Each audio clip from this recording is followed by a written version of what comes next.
السلام علیکم ورحمۃ اللہ وبرکاتہ۔ 10 سالہ جمیل نے چاول کی تھال سے بوٹی نکال لینے کے لیے جیسے ہی ہاتھ آگے بڑھایا تو میری ساس نے سالن کا گرم گرم چمچ اس کے ہاتھ پر مارا اور کہنے لگی کہ خبردار، جو بوٹی کو ہاتھ لگایا تو سادے چاول کھا کر اٹھ جاؤ، اور پھر بوٹی نکال کر اپنی بیٹی کی پلیٹ میں ڈال دی۔ چمچ اتنا گرم تھا کہ جمیل کا ہاتھ جل گیا اور وہ روتے ہوئے میرے پلوں میں چھپ گیا۔ میں نے صبر کا گھونٹ بھر لیا۔ شوہر مر چکا تھا، میں ساس کے رحم و کرم پر تھی، سارا دن چھپ چھپ کر روتی رہی۔ لیکن رات کے وقت میرے ہوش اڑ گئے کیونکہ سارا گھر چیخوں سے گونج اٹھا۔ میری ساس پوری طرح… کبھی کبھی انسان ان چھوٹی چھوٹی چیزوں کے لیے بھی ترستا ہے جو بالکل ہی معمولی سی ہوتی ہیں، بہت عام سی چیزیں جو ہر انسان کو دستیاب ہوتی ہیں۔ کچھ انسانوں کی پہنچ سے وہ چیزیں بھی باہر ہوتی ہیں۔ میں اور میرا بیٹا، ہمارا شمار انہی لوگوں میں ہوتا تھا جو چھوٹی چھوٹی چیزوں کے لیے بھی بری طرح ترستے تھے۔ لیکن ہم دونوں ہی خدا کے ہمیشہ شکر گزار رہتے تھے۔ میرے بیٹے نے کبھی کسی بات پر شکوہ نہیں کیا تھا، وہ بہت صابر تھا، حالات پر صبر کرتا اور شکر کرتا، کیونکہ یہی میری تربیت تھی۔ لیکن کبھی کبھی انسان کے صبر کی حد پار ہونے لگتی ہے۔ وہ انسان سے تو کسی کو برا نہیں کہتا، لیکن اس کا دل خون کے آنسو تھا، رو رہا تھا، اور وہ ایک آہ سے نکلتی ہے جو عرش تک ہلا دیتی ہے۔ میرے معصوم سے 10 سالہ بیٹے کے دل سے بھی ایک ایسی ہی آہ نکلی تھی جس نے نہ صرف عرش کو ہلایا بلکہ فرش پر رہنے والوں کے لیے بھی زندگی کا دائرہ تنگ کر پڑ گیا۔ میری یہ کہانی ہر اس انسان کے نام ہے جس کا ضمیر یا تو سو گیا ہے یا پھر اپنے حالات پر صبر کرتے کرتے تھکنے لگا ہے۔ میری یہ کہانی آپ کو سبق دے گی۔ حالات پر صبر کرنے کے بعد اللہ تعالیٰ کی طرف سے جو آسانیاں آتی ہیں وہ اس قدر خوبصورت اور ناقابل یقین ہوتی ہیں۔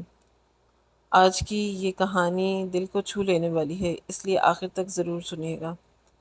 شدید گرمی کا راج تھا، بادل آسمان پر چھائے تھے، لیکن صرف حبس اور گھٹن کا راج تھا۔ بادلوں نے نہ برسنے کی قسم اٹھا رکھی تھی۔ اس موسم میں سانس لینے بھی دو بھر تھا۔ ایسے میں میری ساس نے صبح اٹھتے ہی مجھے حکم سنایا تھا کہ آج کوفتوں کا سالن، بوٹیوں کا پلاؤ اور مرغی کی یخنی بنے گی۔ یہ سب سن کر میں ایک دم حیران رہ گئی تھی، اور پھر مجھے یہ سمجھنے میں ذرا بھی دیر نہیں لگی تھی کہ میری چھوٹی ننجو کہ شادی شدہ تھی وہ تشریف لا رہی ہیں۔ یقیناً وہ اپنے سسرال سے آنے والی تھی، اس لیے تو میری ساس نے اس کے من پسند ہر چیز کا نام لے لیا تھا، اور اب اس شدید گرمی کے عالم میں مجھے سارا دن لگا کر نند کے پسند کے کھانا تیار کرنا تھا۔ میں نے ہمیشہ کی طرح ساس کے حکم پر سر جھکایا اور پھر کھانا پکانے میں مصروف ہو گئی۔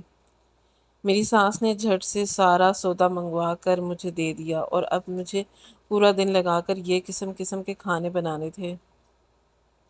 ابھی میں نے کھانا بنانا شروع ہی کیا تھا کہ میرا 10 سالہ بیٹا جمیل باورچی خانے میں آیا، اور اس نے میرے بہتے ہوئے پسینے دیکھے تو کہنے لگا کہ امی، آپ اکیلے کیوں کام کر رہی لگتی ہیں؟ اتنی گرمی میں اتنا سب کچھ پکانے کی کیا ضرورت ہے؟ چل کر کچھ دیر پنکھے میں بیٹھ جائیں۔ اور اپنے چھوٹے چھوٹے ہاتھوں سے میرا دوپٹہ اٹھائے میرے پسینہ پوچھنے لگا۔ اس کی معصوم سی بات پر مجھے پیار آ گیا۔ میں نے ماتھا چوما اور کہا کہ بیٹے، اتنی گرمی میں آپ کو باورچی خانے میں آنے کی کیا ضرورت ہے؟ آپ جا کر آرام کریں، چھوٹی پھوپھو آنے والی ہیں، مجھے یہ سارا کھانا تیار کرنا ہے۔ میری بات سن کر اس نے بڑی عجیب نظروں سے مجھے دیکھا اور کہنے لگا کہ اتنا کچھ پکا کر بھی آخر میں آپ کو فریج کا بچا ہوا کھانا ہی ملے گا، تو پھر یہ سب کرنے کی کیا ضرورت ہے؟ تائی امی کو دیکھیں، کتنی مزے سے اپنے اے سی والے کمرے میں آرام سے کرتی ہیں۔ وہ تو باورچی خانے کے کسی کام کو ہاتھ نہیں لگاتی، اور نہ انہیں دادی امی کچھ کہتی ہیں۔ ایک آپ ہیں جو سارا دن نہ صرف کام کرتی ہیں بلکہ آپ کو کھانے کو بھی کچھ نہیں ملتا۔ اپنے بیٹے کی بات پر میں ایک دم حیرانی سے اسے دیکھنے لگی۔ وہ 10 سالہ بچہ کب اتنا سمجھدار ہو گیا کہ گھر کی چھوٹی چھوٹی باتوں کو نوٹ کرنے لگا تھا؟ اس بات نے مجھے بہت حیران کیا تھا۔ پھر میں نے اس کے سر پر ہاتھ رکھا اور کہا، بیٹا، تائی امی بڑی ہیں، ان کے بارے میں ایسی بات نہیں کرتے۔ ویسے بھی گھر کا کام کرنے سے کیا ہو جائے گا؟ کھانا ہی تو بنانا ہے، میں بنا لوں گی، اور پھر فریج کا کھانا بھی تو کھانا ہی ہوتا ہے۔ اس نے انکار میں سر ہلایا اور کہنے لگا کہ وہ بچا ہوا باسی کھانا آپ کے علاوہ اور کوئی نہیں کھاتا۔ وہ صرف آپ کے نصیب میں کیوں ہوتا ہے؟ کیوں یہ سب کچھ آپ کو نہیں ملتا؟ جو آپ تازہ بناتی ہیں۔ وہ سوال پر سوال کر رہا تھا اور میں پریشانی سے اس کا چہرہ دیکھ رہی تھی۔ مجھے خوف ستا رہا تھا کہ کہیں یہ سب باتیں اسے نفرت کے جذبات سے آشنا کر دیں گی، کہیں وہ اپنے ہی رشتہ داروں سے نفرت نہ کرنے لگے۔ میں اپنے معصوم بچے کے دل میں کسی کے لیے خلاف بھی نفرت کا بیج نہیں بونا چاہتی تھی۔ اس سے پہلے کہ میں اسے کچھ سمجھانے کی کوشش کرتی، میری ساس وہ بچی خانے میں آئی اور کہنے لگی، تم یہاں کہاں بچے کے ساتھ باتوں میں لگی ہو؟ پتہ ہے کہ پاکیزہ وقت پر کھانا کھاتی ہے، اب اگر تم اتنی دیر سے کھانا بناؤ گی تو اس کا مزاج بگڑ جائے گا۔ میری ساس نے مجھے دو باتیں سنا کر تیزی سے ہاتھ چلانے کو کہا تھا اور پھر ساتھ ہی وہ جمیل کو یہ کہتے ہوئے باہر نکلی کہ خبردار، جو باورچی خانے سے کوئی چیز اٹھا کر منہ میں ڈالی، ہر وقت تمہارا منہ چلتا رہتا ہے، کچی چیزوں کو بھی نہیں چھوڑتے، مفت کا مال سمجھ کر ہر وقت چگالی کرتے رہتے ہو۔ چلو نکلو باورچی خانے سے۔ اپنی دادی کی بات سن کر جمیل کی آنکھوں میں آنسو آ گئے۔ وہ اپنی ماں کو دیکھنے لگا اور پھر خاموشی سے باورچی خانے سے باہر نکل گیا۔ بیٹے کے آنسوؤں نے مجھے بہت تکلیف پہنچائی تھی۔ وہ بیچارہ بڑی مشکل سے روکھی سکھی کھاتا تھا، دسترخوان پر بیٹھ کر بھی اسے نصیب کہاں ہوتا تھا۔ میری سانس کی ساری نظریں جمیل کی پلیٹ پر ہی رہتی تھیں، میری آنکھوں میں بھی آنسو چمکنے لگے تھے۔ میں نے اسے قسمت کا لکھا سمجھ کر قبول کر لیا تھا، کیونکہ کچھ بھی تو میرے بس میں نہیں تھا۔ اس لیے میں نے اپنے دوپٹے کے پلو سے اپنے آنسو پوچھے اور تیزی سے کوفتے کے لیے مسالہ پیسنے لگی۔ سل بٹے پر ہاتھ چلاتے چلاتے میرے ہاتھ درد ہو رہے تھے۔ میں کمزور بھی بہت تھی، وقت نے مجھے کمزور کر دیا تھا، نہ صحیح سے کچھ کھانے کو ملتا تھا اور نہ ہی آرام کرنے کا وقت۔ کچھ ہی دیر بعد میرا سانس پھولنے لگا تھا اور وجود پسینے سے شرابور ہو گیا تھا، اور اتنے میں باورچی خانے کے دروازے پر مجھے کسی کی موجودگی کا احساس ہوا۔ میں نے جیسے ہی نظر اٹھا کر دیکھا تو سامنے میرا نندوئی اختر کھڑا تھا۔ وہ بڑی دلچسپ نگاہوں سے مجھے دیکھ رہا تھا۔ میں ایک دم ہی گھبرا گئی تھی، کیونکہ کچھ دیر پہلے ہی گرمی کی وجہ سے میں نے خود کو دوپٹے سے آزاد کیا تھا اور اب میں پسینے سے شرابور اپنے کام میں مصروف تھی۔ نہ جانے اختر کب دروازے پر آ کر کھڑا ہوا تھا۔ مجھے احساس ہی نہیں ہو سکا کہ میں نے گھبرا کر اپنے دوپٹے کو ٹائل سے اٹھا کر جلدی سے اپنے گلے میں ڈالا اور پوچھنے لگی، اختر آپ کو کچھ چاہیے کیا؟ وہ میرے قریب آ گیا اور کہنے لگا کہ ہاں چاہیے تو، لیکن بس ملتا نہیں۔ اس کے ذو معنی لہجے پر میرے اندر کا کانٹے آ گئے تھے۔ میں نے گھبرا کر کہا کہ پانی چاہیے۔ وہ کہنے لگا کہ نہیں، محبت سے پانی پلانے والی چاہیے۔ اس کا بے باک لہجہ اور بہت کچھ بولتی آنکھوں نے مجھے باور کروایا تھا کہ اختر کی نیت کیسی ہے۔ میں نے جلدی سے پانی کا گلاس اختر کی طرف بڑھایا تاکہ وہ باورچی خانے سے نکل جائے، لیکن جان بوجھ کر اس نے گلاس کو اس طرح سے پکڑا کہ اس کی انگلیاں میری انگلیوں سے ٹکرا گئیں۔ میرے رونگٹے کھڑے ہو گئے تھے۔ میں نے اچانک سے اپنا ہاتھ پیچھے کھینچا تو کانچ کا گلاس فرش پر گر گیا، چکنا چور ہو گیا۔ میری چھوٹی نند روبینہ دوڑتی ہوئی کچن تک آ گئی اور جب ٹوٹا ہوا گلاس دیکھا تو کہنے لگی، بھابھی یہ کیا طریقہ ہے؟ میرے شوہر کو ڈھنگ سے پانی نہیں پلا سکتی ہے؟ میں تو اسے یہ بھی نہیں بتا سکتی تھی کہ اس کے شوہر میرے ساتھ کیسی گھٹیا حرکت کر رہا تھا، جبکہ اختر معصوم سی شکل بنا کر کھڑا ہو گیا تھا۔ کہنے لگا، دراصل بھابھی کام کر رہی تھی، میں نے درمیان سے پانی مانگا تو شاید انہیں برا لگ گیا، مجھے خود ہی لے لینا چاہیے تھا۔ اختر نے اپنی بیوی کے سامنے مجھے ہی برا بنایا تھا اور ایسے ہی باورچی خانے سے نکل گیا تھا، اور اسے پانی چاہیے ہی نہیں تھا، وہ تو بس اپنی گندی نیت کے ساتھ یہاں تک آیا تھا۔ میری آنکھوں میں آنسو آ رہے تھے، کیا بتاتی میں کسی طرح میری نندوئی کی نظر مجھ پر خراب ہو رہی ہے۔ میں خاموشی سے ٹوٹے ہوئے شیشے کی کرچیاں سمیٹنے لگی۔ ایک کرچی میرے ہاتھ میں بھی چبھ گئی، میرے ہاتھ سے خون بہنے لگا اور بے اختیار ہی مجھے جمیل کے ابا یاد آ گئے۔ جمیل کے ابا محسن مجھ سے بہت محبت کرتے تھے، ایک ذرا سی چوٹ پر وہ پورا گھر سر پر اٹھا لیتے تھے۔ اگر آج وہ ہوتے اور میرے ہاتھ سے بہتا ہوا خون دیکھتے تو فوراً ہی بھاگ کر آتے، پٹی لگاتے، میرا خیال کرتے، مجھے اپنے ساتھ بٹھا لیتے اور پھر بار بار پوچھتے کہ درد تو نہیں ہو رہا نا؟ لیکن اب محسن اس دنیا میں نہیں تھے اور ان کی بہن جیسی نظروں سے مجھے دیکھ رہی تھی، ایسا لگ رہا تھا جسے وہ میری جان لے لے گی، صرف اس لیے کہ میں نے اس کے شوہر کو ٹھیک سے طرح سے پانی نہیں دیا۔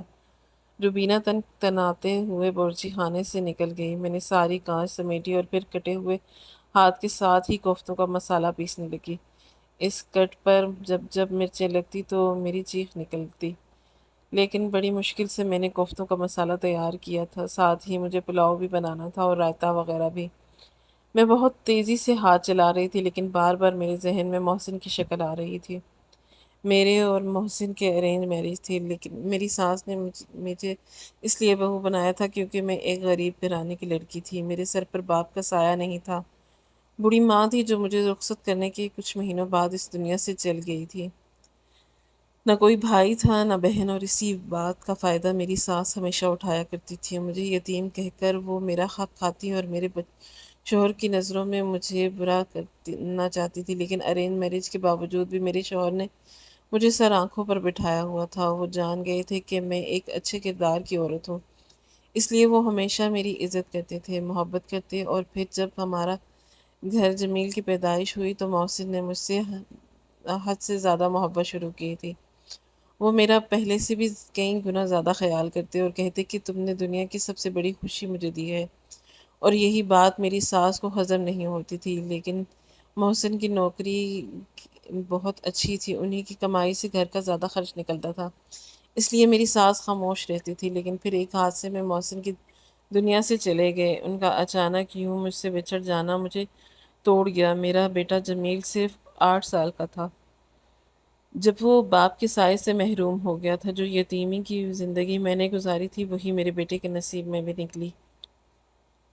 لیکن میری ماں نے ہمیشہ میرے سر پر اپنا ہاتھ رکھا تھا، مجھے کسی حد کے رحم و کرم پر نہیں چھوڑا تھا۔ میری ماں لوگوں کے گھروں میں جھاڑ پوچھ کرتی تھی اور اس کے پیسوں سے وہ ہمارے گھر کا گزارا چلاتی تھی، اس لیے روکھی سوکھی ہی صحیح لیکن ہم تازی روٹی کھاتے تھے۔ مگر یہاں شوہر کے مر جانے کے بعد میں ساس کے رحم و کرم پر تھی، میرے پاس واپسی کا کوئی راستہ نہیں تھا، اور اس بات کا فائدہ میری ساس اور جٹھانی نے اس طرح اٹھایا کہ مجھے مفت کی ملازمہ بنا لیا۔ میں سارا سارا دن کام کرتی اور رات کو تھک کر سوتی تو اگلی صبح پھر وہیں کام کاج سے شروع کرتی۔ جمیل کے ساتھ بھی میری ساس کا رویہ کچھ خاص نہیں تھا، جبکہ جیٹھ کے دونوں بچے جو بہت ہی زیادہ بگڑے ہوئے تھے اور خراب تھے، میری ساس انہیں سر آنکھوں پر بٹھاتی تھی کیونکہ اب گھر کا خرچہ جیٹھ چلا رہے تھے۔ اس لیے میری ساس نے جیٹھ جیٹھانی کو راجہ رانی کی طرح رکھا ہوا تھا، جبکہ میں کسی نوکرانی کی طرح ہو گئی تھی۔ میری چھوٹی نند روبینہ جو 2 بھائیوں کی یہ اکلوتی چھوٹی بہن تھی، وہ بھی اپنے بھائی کے مرنے کے بعد میری نہ ہو سکی تھی، بلکہ وہ بڑی بھابھی کو ہی زیادہ پوچھتی تھی کیونکہ وہ اب پیسے والی تھی، اور ایک غریب بیوہ عورت اکثر تو مجھے اور میرے بیٹے کو بوجھ ہی کہا جاتا تھا۔ میری ساس کا بس چلتا تو مجھے دھکے دے کر گھر سے ہی نکال دیتی، لیکن بس جمیل کی شکل دیکھ کر انہوں نے مجھے رکھا ہوا تھا۔ سارا وقت میں اپنے شوہر کو ہی یاد کرتی رہتی تھی۔ کبھی کبھی زندگی میں وہ وقت انسان کو بہت یاد آتا ہے جس میں اس نے ہر خوشی دیکھی ہو،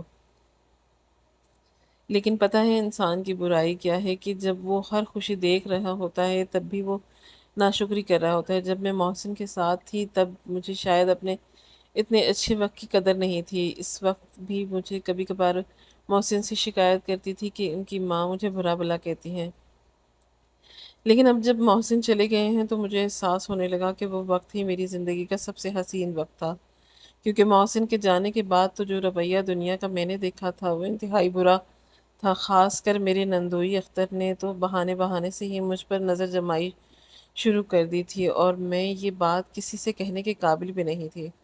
ایسے ہی 2 گھنٹے گزر گئے تھے اور میں اپنی یادوں کے بھنور سے باہر نکل آئی تھی، کیونکہ میری سانس چیختے ہوئے آواز دے رہی تھی کہ کھانا کیوں تیار نہیں ہوا۔ میں نے کہا اماں کھانا تیار ہے، میں بس دسترخوان لگاتی ہوں، اور پھر میں نے جلدی سے دسترخوان لگانا شروع کر دیا۔ میرا نندوئی سامنے ہی بیٹھا تھا، مجھے اس کے آگے جھک جھک کر دسترخوان لگانا پڑ رہا تھا، اور میں شرم سے پانی پانی ہو رہی تھی کیونکہ اب بھی اس کی بے باک نگاہیں میری وجود کا پوری طرح جائزہ لے رہی تھی۔ اور پھر جب مجھ سے برداشت نہ ہوا تو میں نے جمیل سے کہا کہ بیٹے تم نے میرے ساتھ کھانا لگوا دو۔ میں بھی سمجھدار تھا، اس نے جلدی سے میرے ساتھ دسترخوان لگوایا، اور پھر ایک کونے میں پیچھے ہٹ کر کھڑی ہو گئی کیونکہ وہی میری جگہ تھی، اور جب سب لوگ کھانا کھانے بیٹھے تو میں پیچھے کھڑی ہوتی تاکہ اگر کسی کو ڈش میں کچھ ختم ہو جائے تو نکال کر لا دوں۔ میری ساس روبینہ، اس کا شہر روبینہ کا چھوٹا بیٹا اور جیٹھ جیٹھانی کے بچے سب دسترخوان پر بیٹھے تھے، جبکہ جیٹھانی اپنا کھانا زیادہ تر کمرے میں ہی کھانا پسند کرتی تھی، کیونکہ ان کے کمرے میں اے سی لگا ہوا تھا، اس لیے انہیں کھانا دے کر آ گئی۔ اب میں پیچھے کھڑی انتظار میں تھی کہ کسی ڈش میں کچھ ختم ہو تو میں نکال کر لاؤں۔ جب یہ ایک منظر میری آنکھوں سے دیکھا کہ مجھے سے اپنے آنسوؤں پر ضبط نہ ہو سکا۔ میرے بیٹے جمیل نے پلاؤ کی ڈش میں چمچ ڈالا تھا تاکہ کھانا لے سکے تو میری ساس نے اچانک ہی کوفتوں کے سالن کا گرم گرم چمچ اس کے ہاتھ پر زور سے دے مارا۔ کہا کہ یہ کس خوشی میں بوٹیاں بھر رہے ہو؟ سادے چاول کھا کر یہ بوٹیاں اختر کے لیے ہیں۔ میری ساس نے بوٹیاں پہلے ہی اختر اور اپنی بیٹی اور نواسے کی پلیٹ میں ڈال دی تھی اور سادے چاول جمیل کی پلیٹ میں جمیل نے بوٹی کے اوپر تو کچھ نہ کہا تھا، لیکن جلا ہوا ہاتھ لے کر وہ رونے لگا اور دوڑ کر میرے پاس آیا تھا۔ میں نے دیکھا تو واقعی گرم گرم تیل نے اس کے ہاتھ پر چھالے بنا دیے تھے۔ جیٹھ جیٹھانی کے بچے جمیل کی حالت پر ہنس رہے تھے اور خوش ہو رہے تھے کہ دادی نے جمیل کو مارا۔ یہ دیکھ کر انہیں بڑا مزہ آ رہا تھا۔ جمیل درد سے تڑپ رہا تھا۔ میں نے جلدی سے اس کے ہاتھ پر ٹوتھ پیسٹ لگایا اور اس سے سہلانے لگی۔ میری ساس کہنے لگی کہ ڈرامے بازیاں، ماں کا ڈرامے باز بیٹا، اس ذرا سے سالن کا چمچہ کیا لگ گیا، شور ڈال دیا جیسے میں نے بڑا ظلم کر دیا ہو۔ جاؤ اسے اپنے کمرے میں لے جا کر کھانا دو، اختر اور روبینہ کا کھانا خراب ہو رہا ہے۔ میں نے سارے چاول کی پلیٹ اٹھائی اور جمیل کو لے کر کمرے میں بٹھا لیا اور وہیں اس کو کھانا دے دیا اور خاموشی سے کھانے لگ گیا۔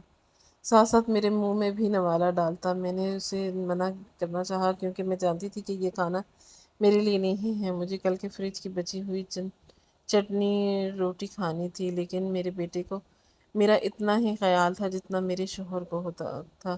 اس نے اپنی ہی پلیٹ سے مجھے بھی بار بار کھانا کھلانا شروع کر دیا اور پھر میری ساس کی آواز آئی، کھانے کی ڈش میں کھانا ختم ہو گیا تھا۔ وہ بری طرح چیخ رہی تھی کہ بہو تو اس کمرے میں جا کر بیٹھ گئی ہے، مہمانوں کو خیال نہیں ہے۔ یہ سن کر میں الٹے قدموں دوڑی اور پھر کھانا نکال کر پیش کرنے لگی، یہاں تک کہ اختر اور میری نند نے پلیٹ بھر کر کھانا کھایا اور پھر میری ساس نے نند کو روک لیا، کہنے لگی 2 دن رک جا پھر چلی جانا اپنے نواسے کے ساتھ، مجھے بہت کم ہی وقت ملتا ہے۔ یہ کہہ کر میری ساس نے پیار سے روبینہ کے بیٹے شہزاد کو اپنی گود میں اٹھایا تھا۔ شہزاد ایک 4 سال کا بچہ تھا جو واقعی بہت معصوم اور پیارا سا تھا، مجھ پر اس پر بہت پیار آتا تھا۔ اختر کہنے لگا، ٹھیک ہے آپ ان دونوں کو رکھ لیں، میں رات میں آ کر لے جاؤں گا، 2 دن کے لیے چھوڑنا تو ممکن نہیں ہے کہ میری اماں غصہ کرتی ہیں۔ یہ کہہ کر اختر چلا گیا اور روبینہ نے اپنی ماں سے کہنے لگی کہ میری بوڑھی ساس کو تو سکون نہیں ہے، ہر وقت مجھے کام لگا کر رکھتی ہیں، اب دیکھ لو 2 دن رہنے کی اجازت نہیں ہے۔ روبینہ اپنی ساس کو برا بھلا کہہ رہی تھی، میری ساس بھی اسے کوس رہی تھی اور میں اس حیرت سے اس دونوں کی باتیں سن رہی تھی کہ اپنی بیٹی پر ہونے والا ظلم میری ساس کو ظلم لگ رہا ہے، لیکن جو کچھ وہ میرے ساتھ کر رہی ہیں وہ ان کو نظر نہیں آ رہا، بالکل جائز تھا۔ میں نے خاموشی سے دسترخوان سمیٹ دیا، ڈھیروں برتن دھوئے اور پھر خود بچا ہوا فریج کا کھانا کھا لیا۔ کھانا کھا کر میں نے عشاء کی نماز ادا کی اور پھر جائے نماز پر بیٹھ گئی، دعا مانگنے لگی کہ یا اللہ میرے حق میں کچھ بہتر کر دے، میرے بیٹے کی زندگی میں خوشیاں لکھ دے، وہ ایک ایک بوٹی کے لیے ترسنے لگا ہے اور یہ بات کس بھی ماں سے برداشت نہیں ہو سکتی، ایک ہی گھر میں باقی کے لوگ اچھا کھائیں جبکہ ایک بچہ ذرا سی چیز کو بھی ترسے۔ میں ہاتھ اٹھائے خدا سے دعا مانگ رہی تھی کہ اچانک ہی میری ساس کے کمرے سے چیخوں کا شور بلند ہوا۔ میں نے گھبرا کر جمیل کی طرف دیکھا تو وہ بستر پر ہی تھا بیٹھا تھا۔ میں نے شکر ادا کیا کہ جمیل کی وجہ سے کوئی ہنگامہ نہیں ہو رہا۔ میں نے جائے نماز سمیٹی اور جمیل سے کہا کہ تم کمرے میں ہی رہنا، باہر آنے کی ضرورت نہیں ہے، اور خود تیزی سے ساس کے کمرے میں بھاگی۔ نہ جانے کیا معاملہ ہے اور وہاں جا کر بھی مجھے کچھ سمجھ نہ آیا۔ میری ساس اپنا سینہ پیٹ رہی تھی، یہی کہ کچھ حال روبینہ کا بھی تھا، جبکہ شہزاد چیخ چیخ کر رو رہا تھا، شاید وہ اپنی نانی اور ماں کی حالت پر پریشان تھا۔ میں نے شہزاد کو گود میں اٹھایا، اس کی کمر سہلانے لگی اور اپنی ساس سے پوچھنے لگی کہ کیا ہوا ہے، لیکن میری ساس اپنے ہوش میں کہاں تھی۔ میں نے روبینہ کو جھنجھوڑا اور پوچھا کہ بتاؤ تو صحیح معاملہ کیا ہے۔ جو بات روبینہ نے بتائی سن کر میرے سر پر آسمان گر پڑا، غضب ہو گیا، میں لٹ گئی، میں برباد ہو گئی، میرا شوہر اس دنیا سے چلا گیا، اختر مجھے لینے کے لیے آ رہا تھا، ایک ٹرک والے نے اسے کچل دیا، ہسپتال سے کسی کا فون آیا تھا اور اس نے بتایا کہ اختر موقع پر ہی ہلاک ہو گیا ہے۔ یہ سننا تھا کہ میرے قدموں تلے سے زمین نکل گئی۔ کچھ دیر پہلے ہی تو اختر اچھا بھلا گیا تھا، پھر اچانک ہی یہ سب کچھ کیسے ہو گیا؟ میں بھی رونے لگی کیونکہ میں نے خود یہ صدمہ جھیلا تھا۔ جمیل کے بعد محسن کا انتقال میرے لیے تو ایسا ہی صدمہ تھا۔ میں نے ننھے شہزاد کو بھی سنبھالا اور ربینہ کو بھی تسلی دینے لگی، لیکن ربینہ کا غم بہت بڑا تھا اور میں اس بات سے اچھی طرح واقف تھی۔ میں اور میری ساس ربینہ کو لے کر اس کے سسرال گئے کیونکہ اختر کی باڈی وہیں پہنچائی گئی تھی۔ اگلی صبح اختر کا جنازہ اٹھ گیا تھا اور اختر کی ماں نے صاف لفظوں میں کہہ دیا تھا کہ وہ ربینہ اور اس کے بچے کی ذمہ داری نہیں اٹھا سکتی۔ یہ سن کر میری ساس خاموشی سے ربینہ اور اس کے بچے کو لے کر گھر آ گئی تھی اور ہمارے گھر میں ہمیشہ کے لیے 2 لوگوں کا اضافہ ہو گیا تھا۔ لیکن ربینہ کے آنے پر میری جیٹھانی نے بہت شور مچایا تھا اور کہنے لگی تھی کہ میرا شوہر اکیلا کمانے والا ہے، وہ بیوہ دیورانی کا خرچہ بھی اٹھائے اور بیوہ نند کا بھی۔ یہ تو میرے بچوں پر ظلم ہے، ہم کسی کا خرچہ نہیں اٹھا سکتے۔ اور پھر میرے جیٹھ نے گھر میں آدھی دیوار اٹھا کر اپنا حصہ ہی الگ کر لیا۔ کچھ دن میرے جیٹھ نے خرچے کے نام پر پیسے دیے، باقی محسن کی جو پینشن ہمیں ملتی تھی اس سے گزارا ہوا کرتا تھا۔ لیکن پھر میرے جیٹھ نے خرچہ دینا بند کر دیا، یہاں تک کہ انہوں نے ہم سے ملنا جلنا بھی ختم کر دیا۔ میری ساس پوری طرح خاموش ہو گئی تھی۔ پہلے بیٹے کا صدمہ جھیلا تھا، پھر داماد کا، میں تو بیوہ تھی ہی، اب ان کے ساتھ اپنی بیٹی ہو گئی تھی۔ اور پھر ایک دن ایسا آیا کہ جب گھر میں پکانے کے لیے کچھ نہیں تھا اور شہزاد بری طرح رو رہا تھا کہ اسے آئس کریم کھانی ہے۔ اپنے بچے کو روتا دیکھ کر ربینہ بھی دھاڑے مار مار کر رونے لگی تھی۔ مجھ سے ان دونوں کی حالت دیکھی نہیں گئی۔ میں نے کافی دیر تو انہیں سمجھایا اور پھر اپنے پلوں میں بندھے 50 کا نوٹ نکال کر میں نے ربینہ کے ہاتھ پر رکھی اور کہا کہ جمیل سے آئس کریم منگوا لو، یہ پیسے میں نے سبزی کے لیے بچائے تھے۔ لیکن شہزاد کو اس طرح روتا دیکھ کر میرا دل نہیں مان رہا کہ میں اسے آئس کریم نہ کھلاؤں۔ میری اس بات پر ربینہ کی آنکھوں میں آنسو آ گئے۔ وہ اچانک ہی میرے آگے ہاتھ جوڑ کر معافی مانگنے لگی اور کہنے لگی کہ بھابھی مجھے معاف کر دیں، یہ جانتے ہوئے بھی کہ میرے بھائی کا بچہ یتیم ہے میں نے کبھی اس پر رحم نہیں کیا۔ مجھے وہ دن یاد ہے جب اماں نے گرم گرم سالن کا چمچہ اس کے ہاتھ پر مارا تھا اور اس کا ہاتھ جل گیا تھا۔ مجھے اماں کو روکنا چاہیے تھا، مجھے جمیل کو وہی کھانا دینا چاہیے تھا جو ہم کھا رہے تھے، لیکن ہم نے آپ کو اور آپ کے بیٹے کو ہمیشہ باسی کھانا دیا، اور آپ میرے بیٹے کو اتنی فکر کر رہی ہیں اور خود میرے قدموں میں بیٹھ گئی تھی اور اپنی غلطیوں کے لیے شرمندہ بھی ہو رہی تھی۔ میری ساس نے بھی شرم سے نظریں جھکا لی تھی۔ میں نے دل سے ربینہ کو معاف کر دیا تھا اور اسے سینے سے لگا لیا تھا۔ کہا کہ میں پڑھی لکھی ہوتی تو کوئی نوکری کر لیتی، لیکن میں پڑھی لکھی نہیں ہوں، اس لیے سمجھ نہیں آتا کہ کیا کروں۔ میں سوچ رہی ہوں کہ میں لوگوں کے گھروں میں کام شروع کر دوں۔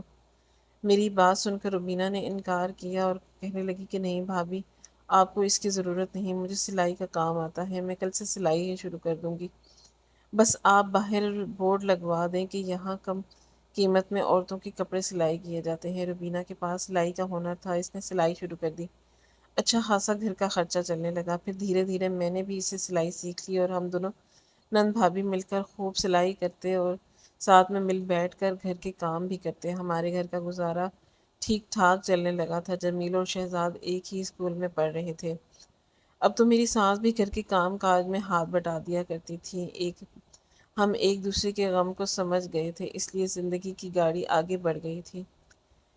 لیکن کبھی کبھی میں سوچتی ہوں کہ کیا کسی دوسرے کی تکلیف کو سمجھنے کے لیے خود اسی درد سے گزرنا ضروری ہے؟ کیا ہم اچھے وقتوں میں کسی دوسرے کا درد محسوس نہیں کر سکتے؟ ضروری ہے کہ جب تک خود پر نہ بیتے ہم دوسروں کا بھی احساس نہ کریں۔ ناظرین، مجھے مزید اس طرح کی سبق آموز کہانیاں سننے کے لیے ہماری ویڈیو کو لائک کریں، شیئر کریں اور ہمارے چینل کو سبسکرائب کریں۔